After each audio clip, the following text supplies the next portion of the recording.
Bem-vindo aqui para mais um vídeo que nós vamos conversar sobre aquelas questões que são levantadas aqui no canal, onde a gente discorre sobre aquilo que a gente pode eventualmente entender como relevante, compartilhar o nosso ponto de vista com os que fazem parte, integram aqui o nosso canal, e eu coloco sempre nesse segmento de vídeos chamado Toques da Bolsa, que chega ao vídeo de número 116.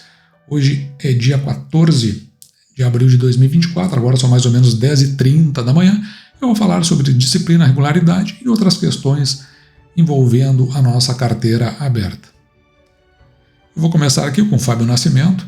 Ele fala em parabéns pelo método. Na verdade, o método não é meu. O método é do Décio Bazin, do livro Faça Fortuna com Ações, antes que seja tarde. A gente coloca um toque nosso do ponto de vista de estruturação, de ordenamento. Mas o que ele coloca aqui que eu achei relevante é o seguinte: não consigo ter metas. Acabo me enrolando quando chegam os aportes. As oportunidades acabam me desviando, mas admiro a disciplina. Veja aqui embaixo que o Josildo Andrade ele coloca o seguinte: verdade, sofro o mesmo problema. Na realidade, na minha carteira particular também é a mesma coisa. Mas o que eu... claro, olha só, é preciso entender que é um canal, é aberto, eu estou conversando, é uma coisa pública. Então a gente tem que ter muita responsabilidade com as coisas que a gente faz e com as coisas que a gente diz. Pelo menos na minha visão. Eu não gosto nem do... Eu tenho aqui a documentação do marketing digital, não gosto de usar marketing digital, não quer dizer que eu não vá usar no futuro. E eu não gosto de fazer vídeos que são assim muito mais, vamos dizer, para entretenimento do que para investimento. Porque lá no final das contas, para mim, investimento é uma coisa muito importante. Na minha carteira particular, eu tenho a mesma coisa que eu faço aqui, eu faço lá. A diferença é que lá quando surgem as oportunidades, entre a vida real e o meu planejamento, sempre a vida real. Surgiu a oportunidade, eu faço a aquisição e depois eu ajusto o meu planejamento. Sempre faço isso. Então, isso que acontece com vocês, acontece comigo. É exatamente a mesma coisa. Eu nunca troco uma oportunidade por um rígido planejamento. Exceto aqui no canal, porque, claro, a gente está falando de algo que é público, né, que é aberto, como eu disse antes. Ou seja, essas decisões que a gente chama de oportunidade que mudam o planejamento são mais propensas a nos levar a um erro. Então elas são menos conservadoras. Mas na vida real é assim que eu procedo. O Eduardo Balbino Neto ele nos traz o seguinte: eu comprei BB a 32 e estou preso nesse preço. Lá dos R$32, hoje o BB está a 57, 58. Eu gosto muito de ser conservador, mas acredito que BB mudou seu patamar de preço. Não me recordo o livro, né, mas ele leu em algum livro lá, ele diz o seguinte: ações são como plantas, você precisa regá-las quando o preço se distancia. Né? Ou seja, eu tenho que seguir comprando. Então, aqui no caso do canal, eu cheguei a comprar a R$28 Banco do Brasil. Hoje a gente está comprando ali perto dos 56 e precisa a gente olhar para o Banco do Brasil a partir de 2018, mais ou menos. Anteriormente a isso, ele vinha em outro contexto, mas depois ele mudou o seu planejamento. Ele foi para uma outra linha e essa linha foi a que mais me atraiu em relação a Banco do Brasil. Uma das coisas que mais tem vários, a gente já comentou aqui no canal, mas tem um aspecto que sempre me chamou a atenção, foi eles usarem os analíticos, que é uma coisa muito que se aproxima da inteligência artificial que se fala hoje, para analisar bem aquele cliente para quem está fazendo a concessão de empréstimo. Isso aí reduziu muito a inadimplência do Banco do Brasil. E outra coisa, deixou de ter interferência do governo, isso porque começou a ter um compliance mais consistente. Claro que agora a gente tem um novo governo, essas coisas podem mudar, mas até o momento ele continua firme. Lembrando que o atual indivíduo colocado à frente do Executivo Nacional, ele disse que banco público não pode dar lucro como banco privado. Tem um vídeo dele circulando, eu já trouxe aqui no canal. Então você pode mudar alguma coisa, e isso aí fez com que eu lá atrás não deixasse de comprar Banco do Brasil para ver o que iria acontecer. Até agora não fez, então a leitura que eu tenho é que, descartada a questão política, parece que realmente o banco mudou de preço. E nós estamos nessa linha. Acredito que até com esse desdobramento que deve acontecer em breve, nós vamos ver aí a ação ainda progredir mais. Então, talvez seja um momento de oportunidade, mas quem é que vai saber? Nós temos aqui o Leandro Silva, ele coloca o seguinte, ele pergunta por que eu escolhi Santander, a partir desse vídeo que eu informo a nova ação que eu coloquei na carteira, em vez do Bradesco ou Itaú. E aí o Luiz Teixeira, ele coloca o seguinte, ó, eu prefiro Santander, vejo o banco evoluir, já o Bradesco sempre parece meio paradão. Inquestionavelmente, Itaú é melhor que os dois. É uma visão, né? Mas vamos dar uma olhada um pouquinho mais profunda, não tanto, né? Um pouquinho mais profunda nisso. E aí veja a importância dessa nossa tabela que nós vamos montando ao longo do ano, que tem os nossos indicadores fundamentalistas. Então aqui vamos começar pelo Banco Santander. O que nos chama a atenção é o seguinte, na verdade nem está aqui no Santander, né? Deixa eu dar uma atualizada. Tá, agora sim, estamos no Santander. Veja que o Santander, ele pagou 79 centavos de proventos ano passado, foi um ano atípico, teve a questão das Americanas, ele foi muito impactado com isso e depois teve mais um outro caso indo para o final do ano. Mas, na média, o Santander veio pagando nos últimos 5 anos, incluindo esse 79, R$ 1,11. A nossa projeção ela é bem conservadora, que o banco possa vir a pagar R$ 1,16 em 2024. Mesmo que não chegue lá, mas assim pelo menos está num patamar ainda conservador. Veja que o dividend yield do Santander, ele passa, deixa eu melhorar aqui o marcador, o dividend yield do Santander, ele passa aqui ó, a 9,14%. E tem outro aspecto que muitas vezes a gente ignora, que é o número de ações. Ele tem aproximadamente 7,5 bilhões de ações. Uma base acionária até é mais relevante quando a gente olha para Banco do Brasil, antes agora do desdobramento, mas veja que uma base acionária, como já diria o seu Barsi, a gente não recebe no futuro, lá na frente, pela quantidade que a gente investiu, a gente recebe pelo número de ações possuídas. Então veja que com uma base acionária menor e uma oferta, o preço ali que a gente está comprando, em torno de R$12,80, o valor a ser distribuído nesta base acionária, que é o percentual do lucro líquido, ele fica mais, digamos assim, ampliado. Então, quanto maior a base acionária, menor, evidentemente, esse valor. Agora, olhando aqui para o Bradesco, veja que a gente fez uma projeção também muito conservadora, R$1,15, está bem próximo até do Santander. Aliás, esse 1,15 aqui, na verdade, fui eu que alterei isso. Eu não tenho a minha projeção original era essa aí, 94 centavos, tá? Mas eu vou ser menos conservadora e vamos dizer assim que ele vai na direção de Santander. Foi isso que aconteceu. Então, ele vai ter aqui, mesmo nessa visão mais otimista, ele vai chegar aqui, lembrando que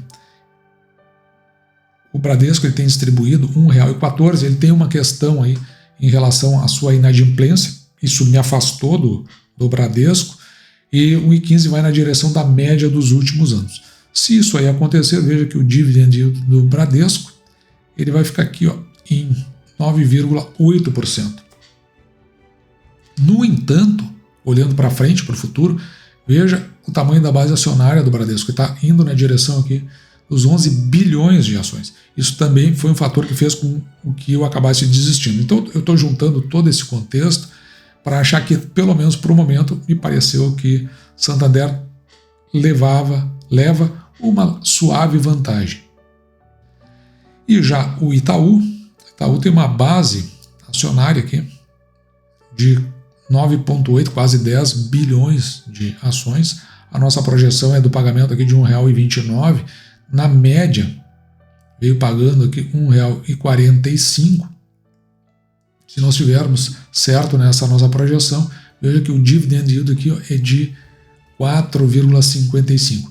Mas vamos dizer que Itaú fique na sua média aqui, em R$1,45. Veja que o dividend yield ele vai aqui para 5,3. Então, por conta desses dividendos, isso acabou fazendo com que nós descartássemos o Banco Itaú. Além, evidentemente, do número considerável de ações que o Itaú possui. A outra questão, ela vem aqui do Leandro Silva. Ele pergunta o seguinte: quantas ações você pretende ter na carteira do canal e qual o valor total da carteira do canal? Acho que ele está falando aqui do patrimônio líquido. E essa informação a gente busca aqui na nossa tabela de metas para os anos de 24 a 25. Então lá em 2025, veja, está marcado aqui embaixo, né, nós temos o número de ações, no total 4.910 ações. Nessa coluna ali também aparecem todas as ações. Mas aqui eu estou computando apenas as ações da carteira de dividendos, porque as de baixo ali, tanto o IRB quanto a S Brasil, são ações de oportunidade, então eu não computo essas ações. Se eu atingir, se não atingir, está tudo certo, e se chegar num patamar que eu acho razoável, eu acabo vendendo. Hoje nós estamos aqui, então, com 30.969 ações e já chegamos a 73,89% da nossa meta. Falta aqui um quarto ainda para nós atingirmos nesses 2 anos que vem. A outra pergunta é com relação ao patrimônio líquido. Eu não olho muito para isso pelo seguinte: não havendo nada relevante nos balanços, como por exemplo fraude ou então perda muito significativa daqueles indicadores fundamentalistas como eu mostrei até agora, como por exemplo fechar no prejuízo, reduzir a receita, cair o lucro, não havendo nada, ou se endividar demais, não havendo nada disso, eu quero que o preço dessas ações caia. Então por isso que eu olho muito para o cenário como um todo, porque em as ações caindo eu compro mais ações a preços mais baratos. E consequentemente, se elas estão caindo, o patrimônio líquido vai ser menor, mas hoje está ali batendo em R$1 milhão aproximadamente. Essa questão aqui do user HW5 e mais uma série de números ali, eu não tenho o nome correto, então me desculpem aí, mas ele se surpreendeu aqui, na verdade, também com a compra do Santander. Ele não imaginava que seria o Santander. Ele já teve e acabou vendendo no ano passado e vai voltar a acompanhar, e que traga bons proventos. Na realidade, o que aconteceu é que vários influenciadores, e por isso que eu tenho cuidado com as coisas que eu falo aqui no canal, como eu disse lá no início do vídeo, eles acabaram se desfazendo dessas ações, viram outras oportunidades melhores, com cada um com a sua visão. A meu ver, isso, e às vezes essas pessoas influenciam outras, então acabam indo no mesmo circuito que essas pessoas estão correndo. Só que às vezes são investidores muito experientes. Às vezes as decisões estão dentro de algum contexto que muitas vezes não são explicados, né?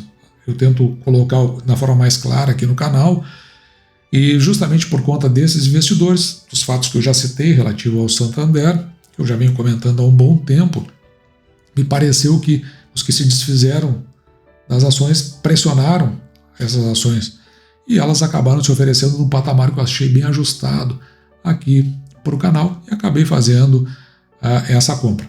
Vamos ver, o tempo vai dizer se estavam certos ou errados, mas a gente não quer nem... a gente não compete por estar certo, nós competimos por ter bons proventos. E vamos ver se isso acontece ao longo de 2024, mas principalmente 2025. Lembrando que essa nossa compra não é uma dica, não é uma recomendação, não é nada. Apenas a gente fez e mostrou porque fez numa carteira que é pública.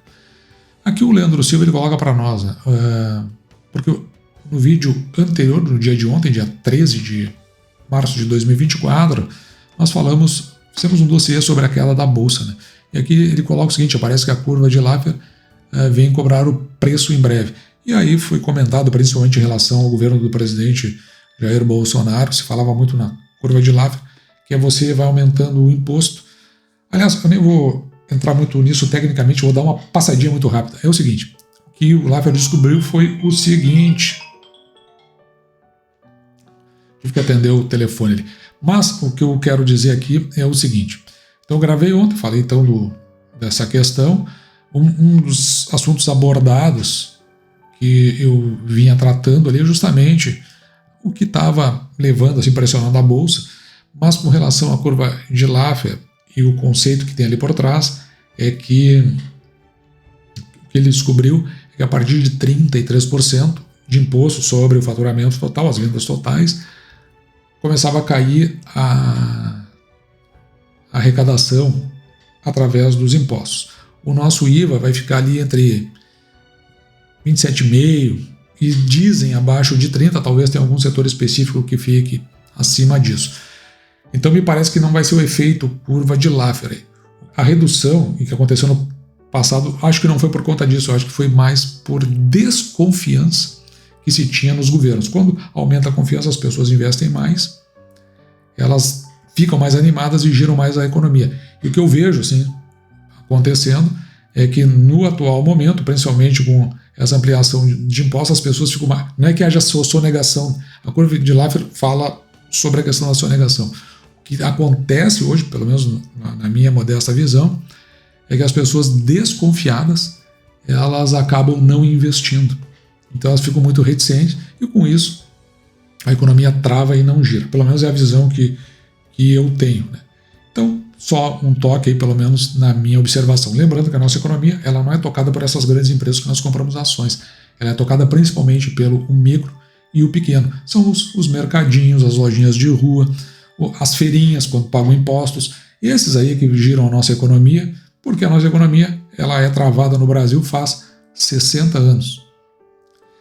E dito isso, eu espero que eu tenha respondido a contento todas as questões levantadas e você fique aberto aí para comentar, criticar, fazer as suas ponderações. Não sou o dono da verdade, tento trocar ideia, aprendo muito com as pessoas que colocam aqui e isso tem feito com que cada dia mais eu melhore pelo menos a minha percepção para investimentos, que é o mesmo que eu espero que aconteça com você. Conte sua experiência, bota aqui embaixo para a gente, dentro do possível, dividir com os demais. Dito isso, vou ficando por aqui, me despeço de você, desejando que você fique com Deus e deixando como sempre meu grande abraço.